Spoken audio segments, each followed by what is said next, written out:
اور جب موسیٰ نے اپنے شاگرد سے کہا کہ جب تک میں دو دریاؤں کے ملنے کی جگہ نہ پہنچ جاؤں ٹلنے کا نہیں، خاص صدیوں چلتا رہوں۔ پھر جب وہ دونوں ان دریاؤں کے سنگم پر پہنچے تو اپنی مچھلی بھول گئے۔ پھر اس مچھلی نے دریا میں سرنگ کی طرح اپنا رستہ بنا لیا۔ جب آگے چلے تو موسیٰ نے اپنے شاگرد سے کہا کہ ہمارا کھانا لاؤ، اس سفر سے ہم کو بہت تکان ہو گئی ہے۔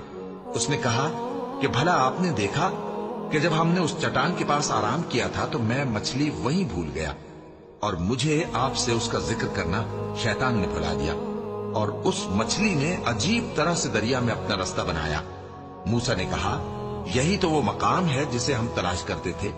تو وہ اپنے پاؤں کے نشان دیکھتے دیکھتے لوٹ گئے۔ وہاں انہوں نے ہمارے بندوں میں سے ایک بندہ دیکھا جس کو ہم نے اپنے ہاں سے رحمت خاص سے نوازا تھا اور اپنے پاس سے ایک خاص علم بخشا تھا۔ موسیٰ نے ان سے جن کا نام خضر تھا کہا کہ جو علم اللہ کی طرف سے آپ کو سکھایا گیا ہے، اگر آپ اس میں سے مجھے کچھ بھلائی کی باتیں سکھائیں تو میں آپ کے ساتھ رہوں۔ خضر نے کہا کہ تم میرے ساتھ رہ کر صبر نہیں کر سکو گے، اور جس بات کی تمہیں خبر ہی نہیں اس پر صبر کر بھی کیسے سکتے ہو؟